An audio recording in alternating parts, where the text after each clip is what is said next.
Many lives many masters. लेखक doctor Brian वीज। अध्याय 7। एक सप्ताह बाद जब कैथरीन अपने अगले सत्र के लिए आई तो मैं उस समय उसके साथ हुई अविश्वसनीय बातचीत वाले टेप को सुनाने के लिए तैयार था। कुछ भी हो, उसने मुझे पूर्व जन्म की बातों के साथ पारलौकिक कविता उपलब्ध कराई। मैंने उससे कहा कि वह जो बता रही है उसका संबंध मौत के बाद से जुड़े अनुभवों से है। इसके बावजूद उसके पास आध्यात्मिक अवस्था या 2 जन्मों के बीच की अवस्था की कोई जानकारी अथवा यादें नहीं थी। वह यह सुनने के लिए अनिच्छुक थी। उसका स्तर काफी सुधरा था और वह काफी खुश भी थी। वैसे देखा जाए तो उसे इस विषय पर कुछ सुनने की जरूरत नहीं थी, सिर्फ इसके अलावा कि यह एक अंधविश्वास है। यह सुनने के लिए मैंने ही उसे प्रेरित किया था। यह बहुत ही आश्चर्यजनक, सुंदर, जोशीला और उसके अंदर से आया विचार था। मैं उसके साथ इसे बांटना चाहता था। वह टेप सुन रही थी और कुछ ही मिनट में धीमे से फुसफुसा रही थी। उसने मुझे कहा कि इस टेप को बंद कर दे। उसने कहा कि यह बहुत ही अलौकिक था और वह असहज महसूस कर रही थी। मैं मौन होकर याद कर रहा था, यह आपके लिए है, उसके लिए नहीं। मैं अचंभित था कि कैसे ये सत्र जारी रख पाऊंगा, क्योंकि हर सप्ताह उसकी हालत में सुधार होता जा रहा था। अब उसके तालाब में जो कभी अशांत था, कुछ ही लहरें बची थी। वह अभी भी बंद स्थानों को लेकर डरी हुई थी और स्टुअर्ट के साथ उसका रिश्ता अभी भी क्षणिक था। इसके अलावा उसकी उन्नति गौर करने लायक थी। हमने उसे महीनों लंबी पारंपरिक मनोवैज्ञानिक चिकित्सा नहीं दी थी। वह जरूरी भी नहीं थी। हम कुछ मिनट बातचीत करते और सप्ताह की घटनाओं के उस बिंदु पर पहुंच जाते जिसकी हमें जरूरत थी। उसके बाद हम जल्दी से सम्मोहन पर लौट आते। चाहे यह सब वास्तविक यादों का बहुत बड़ा मानसिक आघात या प्रतिदिन का छोटा आघात या फिर से जीने की प्रक्रिया के अनुभवों के कारण हो रहा था। कैथरीन यथार्थ रूप में ठीक हो गई थी। उसका दर्द और दर्दनाक दौरे भी गायब हो गए थे। अब उसे मौत और मरने का डर नहीं लगता था। अब उसे नियंत्रण खोने का डर नहीं था। कैथरीन की जिस तरह की बीमारी है उससे संबंधित मामलों में अब मनोचिकित्सक पीड़ितों को प्रशांतक और अवसाद निरोधी दवाएं देने लगे हैं। दवाओं के अलावा मरीजों को गहन मनोचिकित्सा या डर समूह चिकित्सा के सत्र में रखा जाता है। कई मनोचिकित्सकों का मानना है कि कैथरीन जैसे मामलों में बीमारी के लक्षणों का आधार जैविक होता है, जो कि मस्तिष्क में पाए जाने वाले कई या एक रसायन की कमी के कारण होता है। कैथरीन को सम्मोहित कर गहरी समाधि अवस्था में ले जाते हुए मैं सोच रहा था कि बीते सप्ताहों के दौरान बिना किसी पारंपरिक चिकित्सा, दवाइयों या समूह चिकित्सा का उपयोग किए बिना उसका लगभग ठीक होना कितना विशिष्ट और हैरत अंगेज था। उसके रोग लक्षणों को न तो रोका गया था और न ही दबाया गया था। एक जिंदगी जो डरों से प्रताड़ित थी वह ठीक हो गई। यह इलाज था, अर्थात लक्षणों का अभाव। वह काफी प्रफुल्लित, शांत और खुश थी, मेरी आशाओं से बिल्कुल परे।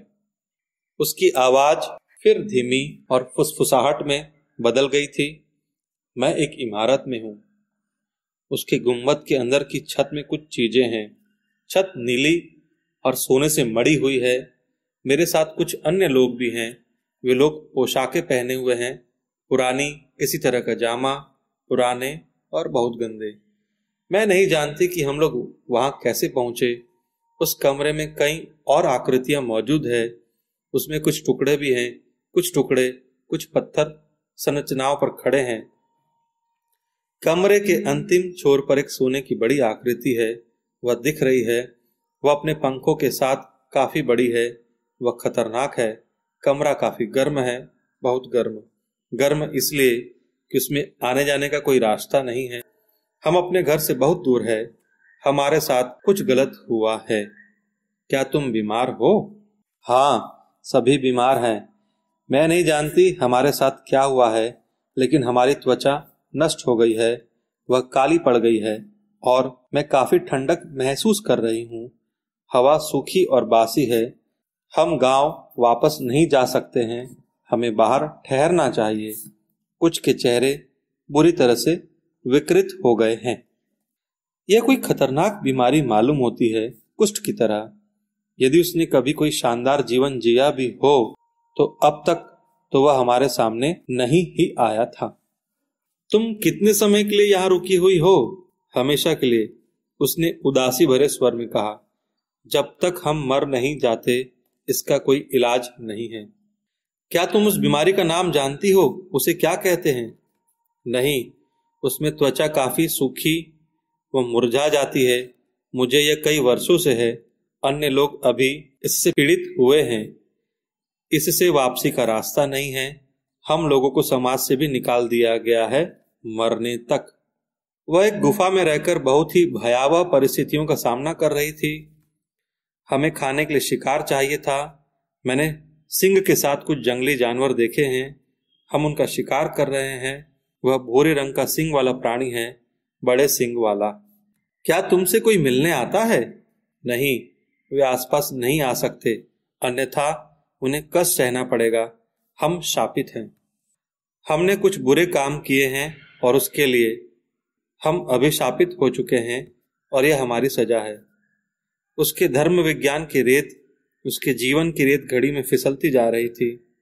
केवल मृत्यु के बाद आध्यात्मिक अवस्था में एक स्वागत होगा और स्थायीपन का आश्वासन मिलेगा।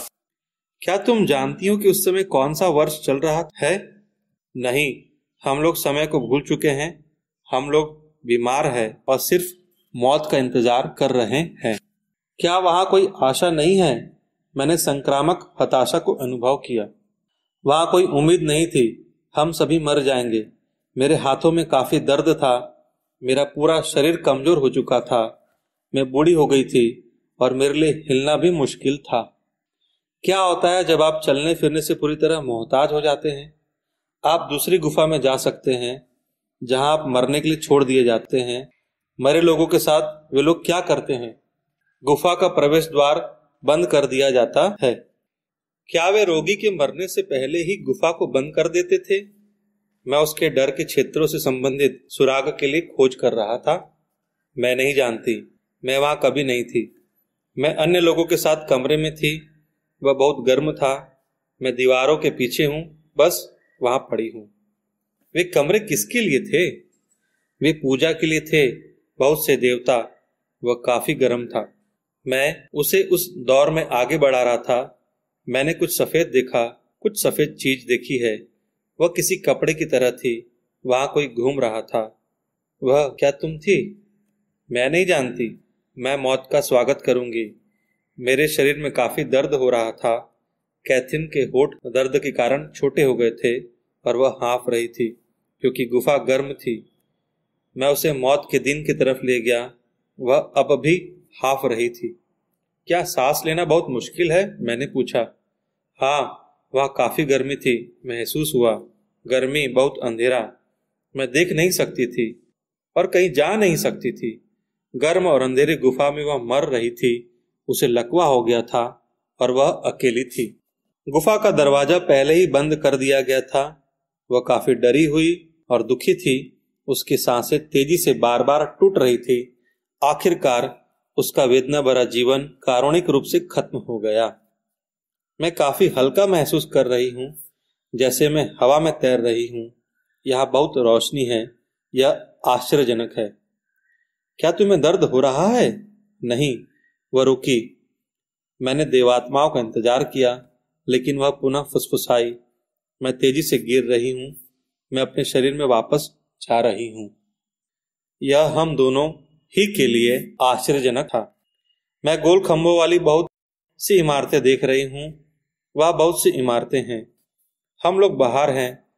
वह बहुत सारे पेड़ हैं, जैतून के पेड़ चारों तरफ। बहुत सुंदर वातावरण है। हम लोग कुछ देख रहे हैं। लोगों ने बहुत मजाकिया मुखौटे लगा रखे हैं। उन्होंने अपने चेहरे ढक रखे हैं।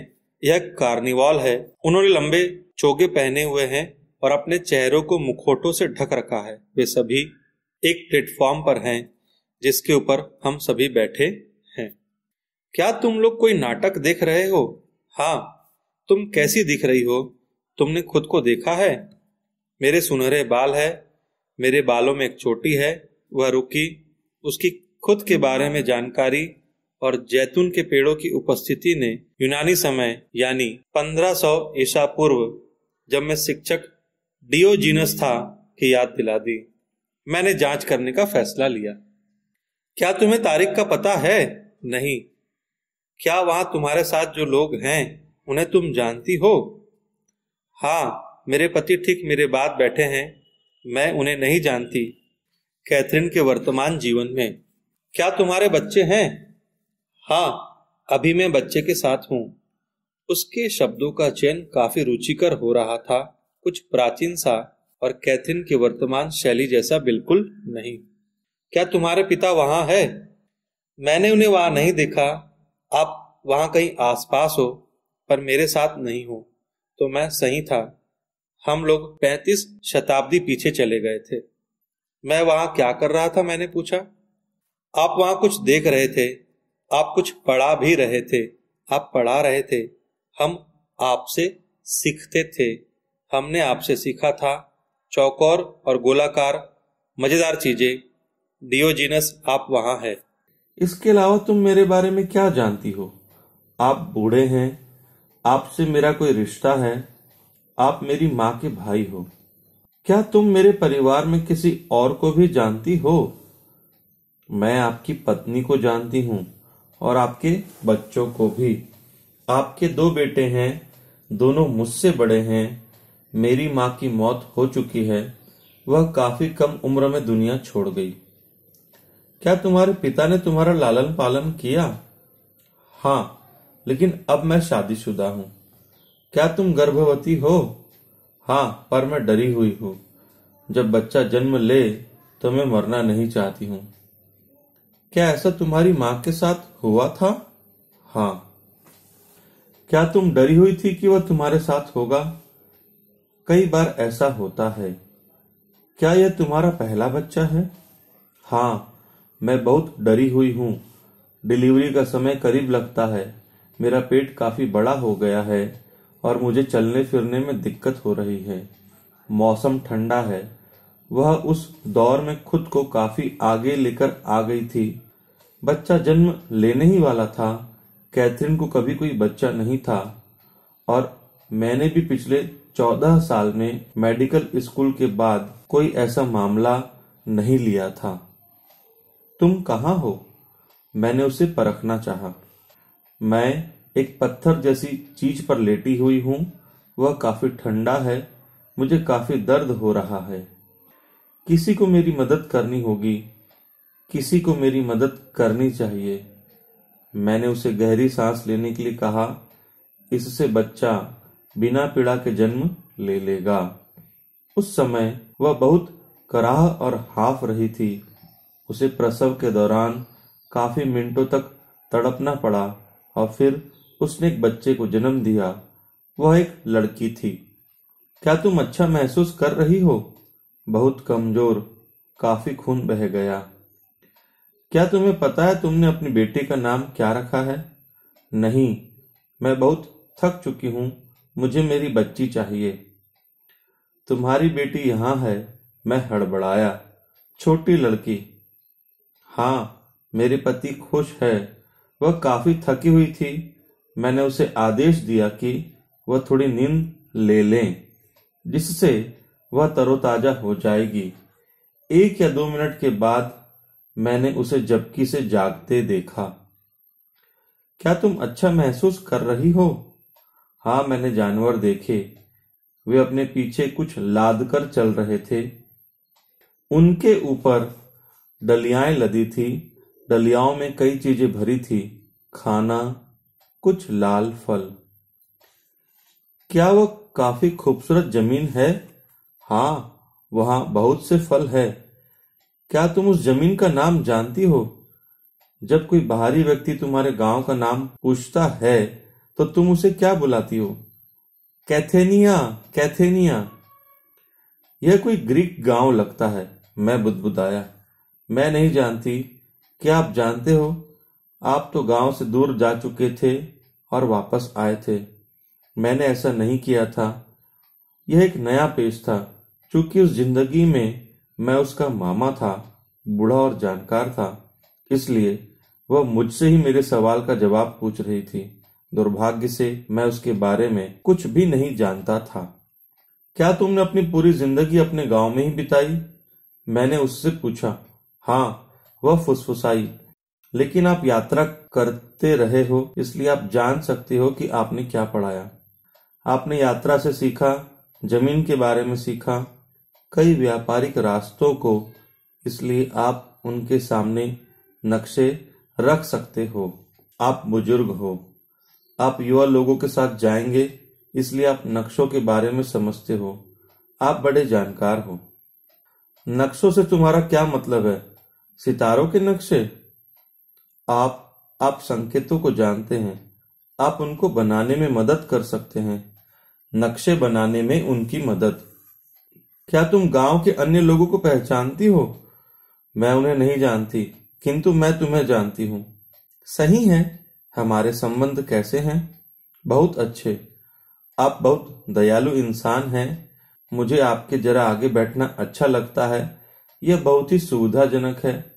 आपने हमारी मदद की। आपने मेरी बहन की मदद की थी। समय आ गया है जब मुझे तुम्हें छोड़ देना चाहिए, क्योंकि मैं बूढ़ा हूं। नहीं, वह मेरी मौत के साथ सौदा करने के लिए तैयार नहीं थी। मैं कुछ रोटियां, चपटी रोटियां, बहुत ही सपाट और पतली रोटियां देख रही हूं। क्या लोग रोटी खा रहे हैं? हाँ, मेरे पिता, मेरे पति और मैं। इसके अलावा गांव के अन्य लोग। मौका क्या है? यह कोई कोई त्योहार है। क्या तुम्हारे पिता वहां है? हाँ। क्या तुम्हारा बच्चा भी वहां है? हाँ, लेकिन वह मेरे साथ नहीं है। वह मेरी बहन के साथ है। अपनी बहन को करीब से देखो। कैथरीन के वर्तमान जीवन से संबंध की पहचान के लिए मैंने उसे बहन को देखने की सलाह दी। ठीक है, पर मैं उसे नहीं जानती। क्या तुम अपने पिता को पहचान पा रही हो? हाँ हाँ, वह एडवर्ड है। वहाँ अंजीर और जैतून और लाल फल है। वहाँ चपटी रोटियां हैं और उन्होंने कुछ भेड़ों को मार दिया है। अब वे उसे सेक रहे थे। यहाँ एक लंबा विराम आ गया। मैं कुछ सफेद देख रही हूँ। वह उस दौर में फिर से आगे बढ़ चुकी थी। वह सफेद था। वह एक चौकोर बक्सा था। जब वे मर जाते हैं तो लोग उन्हें इस बक्से में डाल देते हैं। इसके बाद क्या कोई मरा? हाँ, मेरे पिता। अभी उन्हें देखना मुझे पसंद नहीं है। मैं उन्हें नहीं देखना चाहती हूँ। तुमने क्या देखा? हाँ, वे उन्हें दफन करने के लिए दूर ले जाएंगे। मैं उदासी महसूस कर रही हूँ। हाँ, मैं जानता हूँ तुम्हारे कितने बच्चे हैं। मेरे अंदर का रिपोर्टर उसे दुख नहीं देना चाहता था। मुझे 3 बच्चे हैं, 2 लड़के और 1 लड़की। मेरे सवाल का जवाब देकर वह फिर अपने दुख में लौट गई। उन्होंने उनके शरीर को किसी ढक्कन के नीचे रख दिया। वो बहुत उदास दिख रही थी। क्या इस समय मेरी भी मौत हो गई? नहीं, हम लोग अंगूरों का कोई पेय पी रहे हैं, 1 कप में अंगूर। मैं अब कैसा दिखता हूँ? आप क्या बहुत ज्यादा बूढ़े हैं? क्या तुम अच्छा महसूस कर रही हो? नहीं, जब आप मरेंगे तो मैं अकेली हो जाऊंगी। क्या तुम अपने बच्चों के लिए जिंदा रहोगी कि वे तुम्हारी देखभाल करें? किंतु आप बहुत कुछ जानते हैं। वह बच्चों जैसी आवाज निकाल रही थी। तुम्हें इसके द्वारा मिलेगा। तुम भी बहुत कुछ जानती हो। तुम सुरक्षित रहोगी।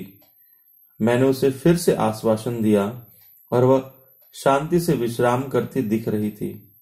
क्या तुम पहले से ज्यादा शांत हो? अब तुम कहाँ हो? मैं नहीं जानती। वह आध्यात्मिक अवस्था से बाहर निकलती दिख रही थी। यद्यपि वह उस जीवन में अपनी मौत के दिन को अनुभव नहीं कर पाई थी। इस सप्ताह हम 2 जीवन कालों की अत्यधिक जानकारी प्राप्त कर पाए। मुझे देवात्मा का इंतजार था, लेकिन कैथरीन बहुत देर इंतजार के बाद लगातार आराम कर रही थी। मैंने पूछा कि क्या वह देवात्मा से बात कर सकती है। मैं उस लोक में नहीं पहुंची थी। उसने सफाई दी। उसने कहा कि मैं बोल नहीं सकती जब तक मैं पहुंच न जाऊं। वह कभी भी उस लोक तक नहीं पहुंची। लंबे इंतजार के बाद मैं उसे समाधि की अवस्था से बाहर ले आया।